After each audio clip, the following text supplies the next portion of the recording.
Here he is, Craig Button, to talk about this historic accomplishment. The Vegas Golden Knights, just the second team in the modern NHL era to win the Cup within their first 6 years in the league. The 1984 Edmonton Oilers, the only team to have previously done it. Craig, in your opinion, how great is this accomplishment in this time, in this NHL, with the salary cap and everything? It's phenomenal. But keep this in mind, Jay. You know, I can't count the number of times I hear managers in other sports and in the NHL talk about how hard it is. It's hard with the salary cap. It's hard to win. It's hard to be competitive. Not once did Bill Foley, George McPhee, or Kelly McCrimmon talk about how hard it was. They talked about, we're going after it. We're going to do things. We're going to be bold. And that's exactly what they were. And you look at the expansion. Everybody talks about the expansion rules. Teams were only forced to lose one player. They extracted more than one player from multiple teams. The Florida Panthers, oh yeah, Riley Smith and the Conn Smythe Trophy winner, Jonathan Marchessault. We can go to Pietrangelo, how they acquired him in free agency. You can look at Mark Stone, the big trade. You can look at Jack Eichel. Think about Jack Eichel, Jay. He was in Buffalo, and he said, listen, I need this surgery. The Vegas Golden Knights didn't say we're worried about the surgery. They said, we're going to go get a real top-notch player. And that's exactly what they got. Think about this with Buffalo, too, with Jack Eichel. He's the second player that said, I don't want to be part of this Buffalo mess that loses. And Ryan O'Reilly wins a cup with St. Louis, and now Jack Eichel wins a cup with the Vegas Golden Knights. You put good players that are competitors in good spots and in good environments that compete and to go on and win, you got a chance to win. And that's exactly what George McPhee started with. He started with the idea that we are not going to look at what maybe is safe. We're going to look at possibilities, and they might be endless. And Bill Foley might have said, hey, we're going to win in 6 years, and people scoff. But when you set the bar high, that's one thing. But George McPhee, his first hire was Kelly McCrimmon. And then what did they do? They went to work. And they went to work everywhere. Everybody can talk about Stone and Pietrangelo and Eichel everywhere. They had 3 goalies this year, Jay. And when I talk about Logan Thompson and Laurent Brossoit and Aiden Hill, they had a revolving door, not because they were not playing well, because they were injured. And that was after Robin Leonard said he wasn't going to be able to play. Then you look at signing Zach Whitecloud, trading for Nicolas Waugh, trading for Chandler Stevenson.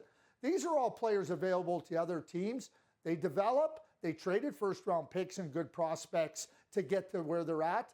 This is an unbelievable accomplishment by people that said, we can do it. Not complaining about how hard it is and looking at the obstacles. I tip my hat to them. I think it's fantastic. And you brought up Jonathan Marchessault. He is your Conn Smythe Trophy winner, and he didn't even score in the first 7 games of the postseason, Craig, yet he ends up as the co-leader in goals with 13 in the postseason.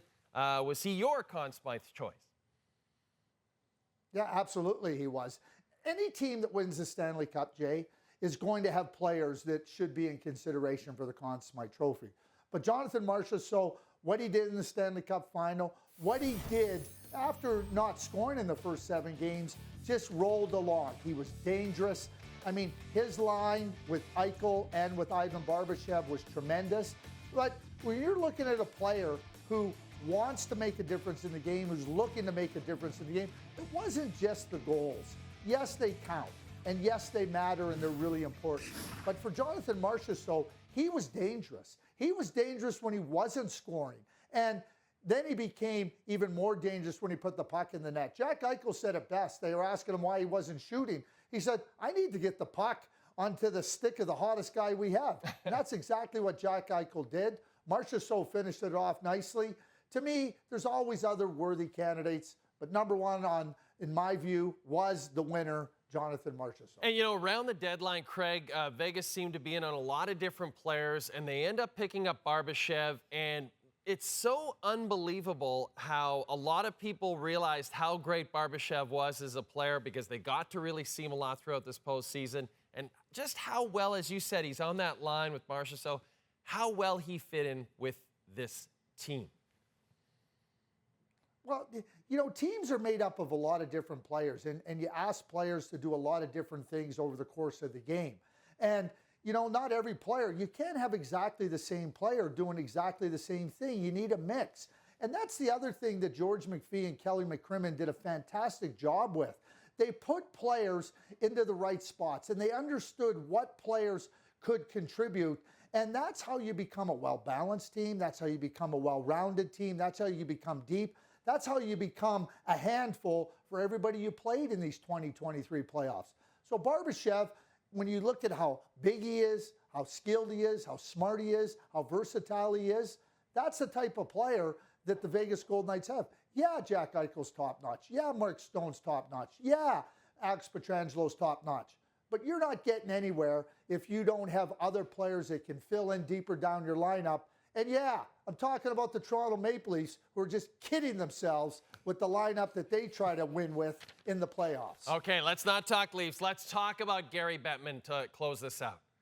The Vegas crowd doesn't boo him when he comes out to hand out the cup. What's wrong with that crowd, Craig? It's like we have a deal with the Pigeons. We have a deal as NHL fans. We boo Gary when he comes out to give the cup. He practically wants it. It's like blood to a vampire. He craves it. And they didn't give it to him, Craig. Why would you boo Gary Bettman at that point in time? They've been in the Stanley Cup final in their first year. They win the Stanley Cup in their sixth year. After the Tampa Bay Lightning, there is no other team in the National Hockey League since the Vegas Golden Knights entered the league that have been more successful than the Vegas Golden Knights. And it's the vision of Gary Bettman and the Board of Governors that said Vegas is a great place to be, and we're going to go there. And you look at how the expansion from 2016, previous one was 2020, and not 2020, 2000, excuse me. And you look at Gary's vision. Gary's vision has been tremendous. And when you're a franchise that now has had the success of the Vegas Golden Knights, you celebrate the leader. And the leader is Gary Bettman. He didn't deserve to be booed. He deserved to be celebrated. He got the right reception. Real fans boo Gary. Craig, you know what I did love? Mark Stone making sure that the original 6 Golden Knights got the cup first. I thought that was very cool, very classy. Good captain, good guy. Happy he won the cup. You're a good guy too, Craig. You're a good guy too.